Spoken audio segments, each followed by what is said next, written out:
तो कैसे हो भाई? आ गए अपन सेकंड क्लास लेने, यानी कि हमारी क्लास दूसरी। कौन से चैप्टर की? यूरोप में राष्ट्रवाद का उदय, पार्ट 2, भाग 2, क्लास 2। समझ में आ गई बात? तो आज अपन, कल अपन ने क्या किया था? यूरोप में राष्ट्रवाद, यानी कि राष्ट्रवाद क्या है, राष्ट्र क्या है। 1700 जो नवासी की क्रांति है वो क्या थी, किसने शासन किया था, किस प्रकार किया था, तो वो हमने पिछली क्लास में कवर किया था ना। तो आज अपन सेकंड क्लास करते हैं, ठीक है। यूरोप में राष्ट्रवाद का निर्माण, क्या चीज़ करने वाले हैं आज? ये कौन सा मार्कर आ गया भाई? यूरोप में राष्ट्रवाद का निर्माण, यूरोप में राष्ट्रवाद का निर्माण, ठीक है। देखो, फ्रांसीसी क्रांति 1789 के बाद पूरे यूरोप में क्या हुआ? राष्ट्रवाद की भावना फैलने लगी, ठीक है।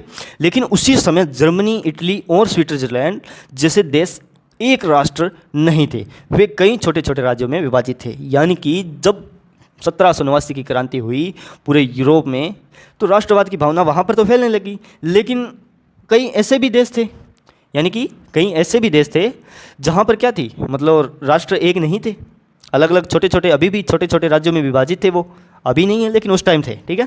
तो जैसे स्विट्जरलैंड हो गया, जर्मनी हो गई, इटली हो गई, तो ये क्या था उस टाइम? एक मतलब एक राष्ट्र नहीं थे, छोटे छोटे राज्यों में ये भी विभाजित थे, ठीक है। तो पूर्वी और मध्य यूरोप में जो हैब्सबर्ग है साम्राज्य जो शासन करता था, जो शासन था, इस साम्राज्य में जर्मन, हंगेरियन, पोलिश, चेक, स्लाव आदि अनेक जातियों के लोग रहते थे, लेकिन उनकी कोई साझा राष्ट्रीय पहचान नहीं थी। यानी कि जो पूर्वी और मध्य यूरोप में है वो हैब्सबर्ग साम्राज्य का शासन था। मैंने बताया था कि मुख्य शासन हैब्सबर्ग हो गया, और वो आपको अलग अलग टाइप के बताए थे। किसी को याद है कि किन किन की बात की थी हमने? कौन कौन थे उस टाइम? कौन कौन थे यूरोप में मुख्य रूप से वो शासन करने वाले? एक तो था हैब्सबर्ग, एक था बोर्बन, एक था रोमानोव, ठीक है। तो ये थे उस टाइम। तो आज अपन करने वाले हैं कि जो पूर्वी और मध्य यूरोप में हैब्सबर्ग साम्राज्य का शासन था, इस साम्राज्य में जर्मन, हंगेरियन, पोलिश, चेक, स्लाव आदि अनेक जातियों के लोग रहते थे, लेकिन मेरे भाई उनकी कोई साझा राष्ट्रीय पहचान नहीं थी। यानी कि हम इंडिया के हैं तो हमारी एक पहचान है, लेकिन उस टाइम उनकी कोई पहचान नहीं थी, ठीक है। तो अभिजात वर्ग, अब अभिजात वर्ग क्या है, कौन है? अब ये तो समझ गए, यूरोप में राष्ट्र का निर्माण, राष्ट्रवाद का निर्माण, यानी कि फ्रांसीसी जो क्रांति है 1789, यानी कि फ्रांसीसी क्रांति के बाद यूरोप में राष्ट्रवाद की भावना फैलने लगी। इसको लिखने की ज़रूरत नहीं है यार, लिखने में क्या है, टाइम जाता है, लेकिन पॉइंट पॉइंट लिख दूं और बाकी उनका मैं डिटेल अपनी मुख जवानी मुंह से बता दूं, ठीक है, तो ज़्यादा समझ में आएगा।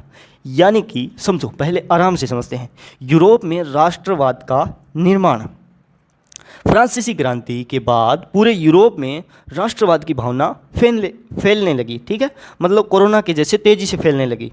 लेकिन उस समय जर्मनी, इटली और स्विट्जरलैंड जैसे देश एक राष्ट्र नहीं थे, ठीक है। वे क्या थे? वे कई छोटे बड़े राज्यों में उस टाइम पर भी विभाजित थे। पूर्वी और मध्य यूरोप में हैब्सबर्ग साम्राज्य है वो शासन करता था। इस साम्राज्य में जर्मन, हंगेरियन, पोलिश, चेक, स्लाव आदि अनेक जातियों के लोग रहते थे, लेकिन उनकी कोई साझा राष्ट्रीय पहचान नहीं थी। अब बात करते हैं अभिजात वर्ग। कौन था अभिजात वर्ग? अभिजात वर्ग, ठीक है। अभिजात वर्ग मतलब कौन था? देखो, अभिजात वर्ग का सबसे शक्तिशाली और धनी वर्ग था। सॉरी यार, आज थोड़ा मतलब कन्फ्यूजन माइंड में आ रहा है। जो अभिजात वर्ग था वो क्या था? शक्तिशाली वर्ग था। क्या था? शक्तिशाली वर्ग था और धनी। और क्या था? धनी वर्ग था। मेरे भाई जो अभिजात वर्ग है वो क्या था? एक तो ताकतवर था और ऊपर से धनी भी था, यानी कि धनवान भी था। अब इसकी विशेषता क्या थी कि विशाल भूमि के मालिक थे, यानी कि इनके पास ज़्यादा ज़मीनें थी, ज़्यादा ज़मीन थी, ठीक है। दूसरी बात, बड़े बड़े महलों में रहते थे, ऊंची सरकारी पदों पर कार्य करते थे। मतलब आज के टाइम में जैसे कलेक्टर बनना हो गया ना, वो ऊंचे ऊंचे पद, डीएम एसडीएम वगैरह, तो सरकारी जो ऊंचे ऊंचे पद होते थे उन पर वो कार्य करते थे। समाज और राजनीति पर इनका नियंत्रण था, क्योंकि आज के टाइम में भी जो बिजनेसमैन होता है, जिनके पास बड़ा पैसा होता है, बड़े पूंजीपति लोग होते हैं, वो क्या करते हैं, सरकार को नियंत्रण करते हैं। तो इनका भी क्या था, उस टाइम सरकार पर नियंत्रण था, क्योंकि इनके पास बड़ी बड़ी ज़मीनें थी, बड़े बड़े महल जैसे घर थे, और ऊंचे ऊंचे सरकारी पदों पर इनके लोग और ये खुद कार्य करते थे। तो हो गया ना राजनीति पर इनका नियंत्रण। आपस में विवाह करते थे, यानी कि वो जाति वाला मामला था, यानी कि दूसरी जाति की महिला से विवाह या फिर पुरुष से विवाह नहीं होता था, ये आप अपनी ही जाति के लोगों से विवाह करते थे। ठीक है। फ्रेंच भाषा का अधिक प्रयोग करते थे, यानी कि जो उस टाइम की राष्ट्रीय भाषा फ्रेंच बनी थी ना, तो उसका अधिक उपयोग करते थे। अब बात करें किसान वर्ग की, तो देखो यूरोप की अधिकांश जनसंख्या है वो क्या थी, किसानी थी। यानी कि इनकी स्थिति कैसी थी, बाहरी कर देना पड़ता था, यानी कि इनको ज़्यादा से ज़्यादा कर चुकाना पड़ता था। किसानी वर्ग, क्या किसानी वर्ग, भैया इनकी स्थिति तो बहुत ही खराब थी, दयनीय थी, दुखदाई थी। यानी कि भारी कर देना पड़ता था, कई स्थानों पर बेगार करनी पड़ती थी। बेगार मतलब समझते हो, मजदूरी भी करनी पड़ सकती है। सामंतों के अधीन, सामंत तो है वो जो सामंत वर्ग है, उनके अधीन क्या करना था, जीवन बिताना पड़ता था। ठीक है। गरीब और शोषण का सामना करना पड़ता था, गरीबी और शोषण का क्या करना पड़ता था, सामना करना पड़ता था। और नया मध्यम वर्ग, यानी कि न्यू मिडिल क्लास, औद्योगिक क्रांति के बाद एक नया वर्ग उभरा जिसका नाम था न्यू मिडिल क्लास, नया मध्यम वर्ग। इसमें कौन शामिल थे, इसमें शामिल था व्यापारी था, उद्योगपति था, वकील था, डॉक्टर था, शिक्षक था, सरकारी अधिकारी था और पत्रकार था। ठीक है। तो ये किस में आते थे भैया, ये आते थे न्यू मिडिल क्लास, यानी कि नया मध्यम वर्ग। अब इसी वर्ग ने राष्ट्रवाद को सबसे अधिक बढ़ावा दिया है। कैसे, अब समझो, क्योंकि जिस वर्ग में वकील हो, उद्योगपति हो, व्यापारी हो, डॉक्टर हो, शिक्षक हो, सरकारी अधिकारी हो, पत्रकार हो, मतलब सब पढ़े लिखे लोग हो, तो वो क्या करेंगे, राष्ट्रवाद को क्या देंगे, बढ़ावा। क्योंकि पढ़े लोग जो आजकल वो कई ग्रांड बुढ़िया पढ़े लिखे है नहीं भाई, सौड़ जिंदगी जी रहे भाई, बात भाई अक्ल की है, शानी हुआ थोड़ी। आप पढ़ाई की खतर नहीं करनी चाहिए कि सिर्फ नौकरी ही लगा, पढ़ाई की खातर भी करनी चाहिए कि दिमाग की कैपेसिटी थोड़ी बढ़े, मतलब तो तर्क क्षमता है, यानी कि किसी चीज़ को समझने की जो क्षमता है वो बढ़े। तो इसी वर्ग ने क्या किया, राष्ट्र को अधिक बढ़ावा दिया। अब बात करें उदारवाद, यानी कि उदारवाद क्या था,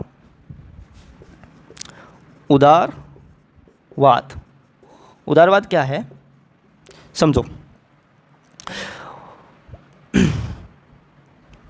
उदारवाद का उद्देश्य, उदारवाद है यानी कि लिबरल शब्द लैटिन भाषा के लेबर शब्द से बना है। उदारवाद को इंग्लिश में बोलते हैं लिबरलिज्म। तो जो लिबरल है वो क्या है, लैटिन भाषा के लेबर शब्द से बना है, जिसका अर्थ है स्वतंत्रता। ठीक है। तो इसका अर्थ समझ में आया उदारवाद का। अब जो उदारवाद है उसका उद्देश्य क्या था, उसका उद्देश्य था व्यक्ति की स्वतंत्रता, कानून के सामने समानता, जनता द्वारा चुनी गई सरकार, संविधान, संसद, मौलिक अधिकार।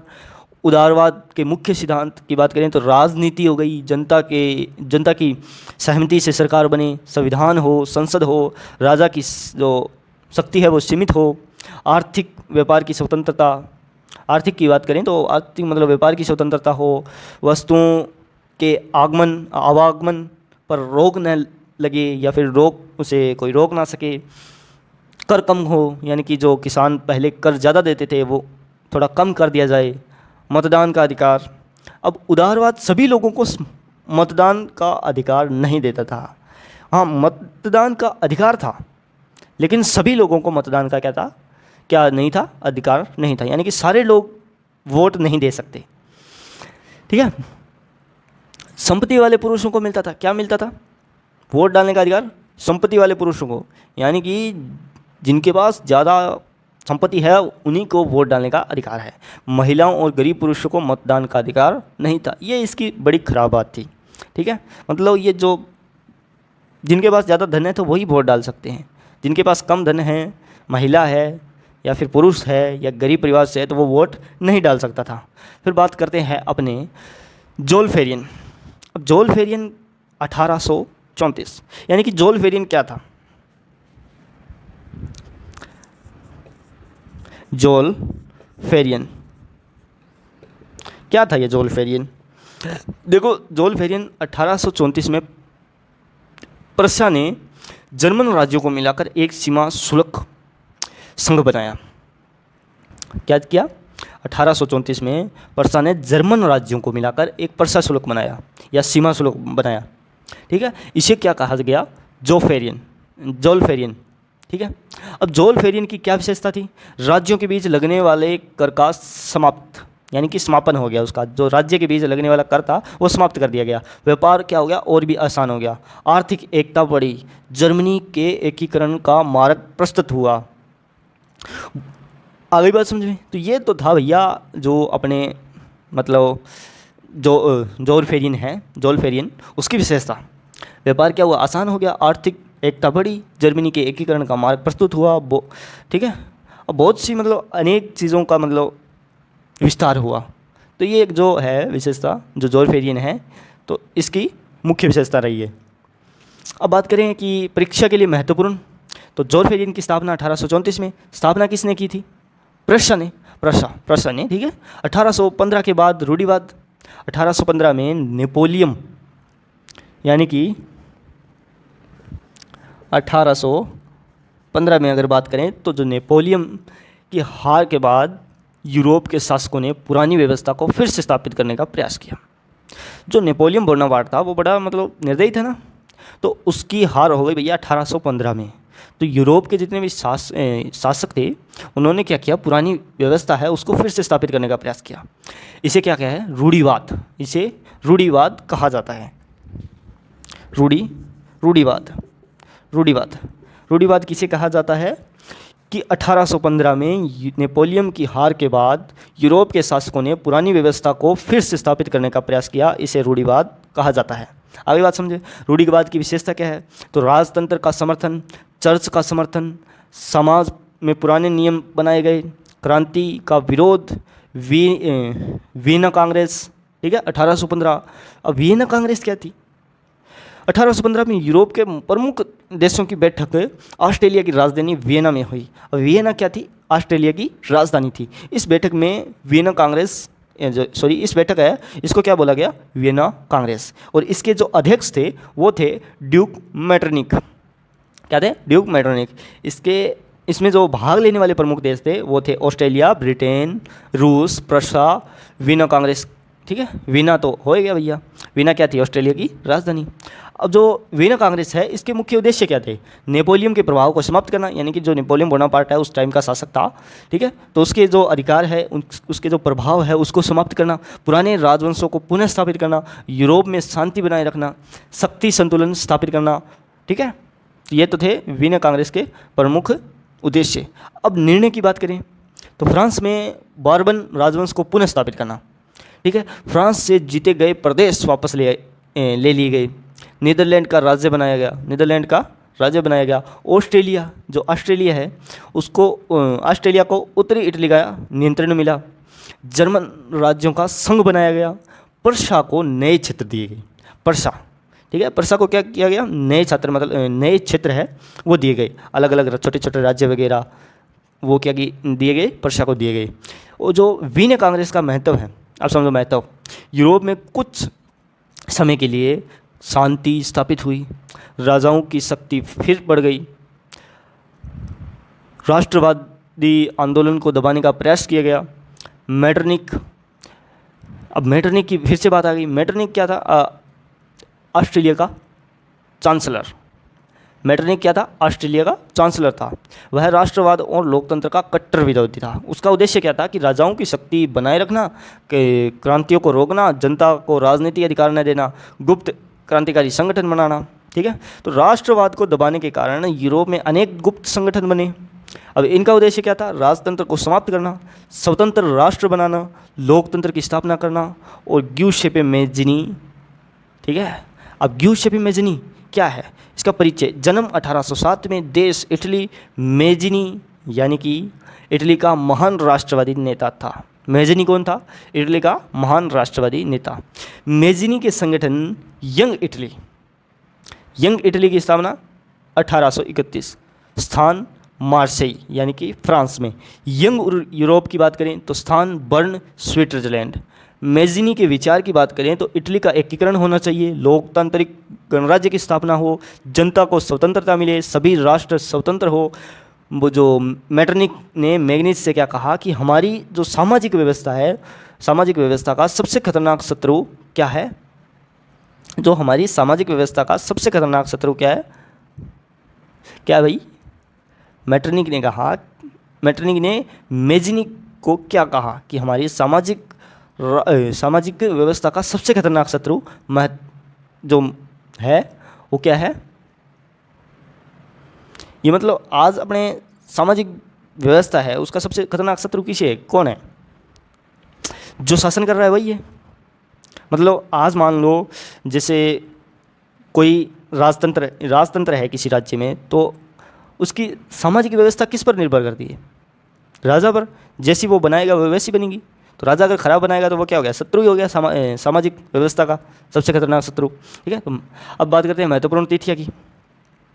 तो वर्ष और घटना की बात करते हैं। 1815 में हुई थी वीना कांग्रेस, 1831 में हुई थी यंग इटली की स्थापना, 1834 में हुई थी जोल फेरियन की स्थापना। और महत्वपूर्ण शब्दावली की बात करें तो देखो, उदारवाद, स्वतंत्रता और समानता पर आधारित विचारधारा थी। रूढ़िवाद क्या था? पुरानी परंपराओं और राजतंत्र का समर्थन, अभिजात वर्ग, समाज का धनी एवं शक्तिशाली वर्ग।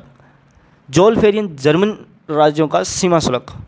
अब संविधान, शासन चलाने के नियमों का लिखित दस्तावेज, संसद, जनता के प्रति की संस्था। अब बोर्ड परीक्षा के लिए कौन कौन से महत्वपूर्ण है? जैसे उदारवाद क्या है? तो उदारवाद ऐसी विचारधारा है जो व्यक्ति की स्वतंत्रता, कानून के सामने समानता, संविधान, संसद और लोकतांत्रिक शासन का समर्थन करती है। अब जोल फेरियन क्या है? जोल फेरियन क्या था कि 1834 में प्रशा द्वारा स्थापित सीमा शुल्क संघ, जिसने जर्मन राज्यों के बीच व्यापार को आसान बनाया और जर्मनी का एकीकरण का मार्ग प्रशस्त किया। वीना कांग्रेस कब हुई थी? 1815 में। वीना कांग्रेस का वीना कांग्रेस है उसका अध्यक्ष कौन था? Duke Metternich. अब ग्यूसेपे मेज़नी है, वो कौन था? ग्यूसेपे मेज़नी इटली के महान राष्ट्रवादी नेता थे। उन्होंने यंग इटली और यंग यूरोप जैसे संगठनों की स्थापना की और इटली के एकीकरण तथा लोकतांत्रिक गणराज्य का समर्थन किया। ठीक है। अब छोटी सी ट्रिक बताता हूँ। जैसे 1815 में वीना कांग्रेस, 1831 में यंग इटली, 1834 में जोल फेरियन, ये सब याद हो गए। ठीक है। तो भाई आज ये इस सेकंड क्लास को हम यहीं पर समाप्त करते हैं और यही हमारी आज के चैप्टर की स्टोरी थी। और इस चैप्टर को कल हम थर्ड पार्ट में और विस्तार से पढ़ेंगे। थर्ड पार्ट में हम क्या करने वाले हैं? 1830 से 1848 की क्रांतियाँ पढ़ेंगे। ठीक है।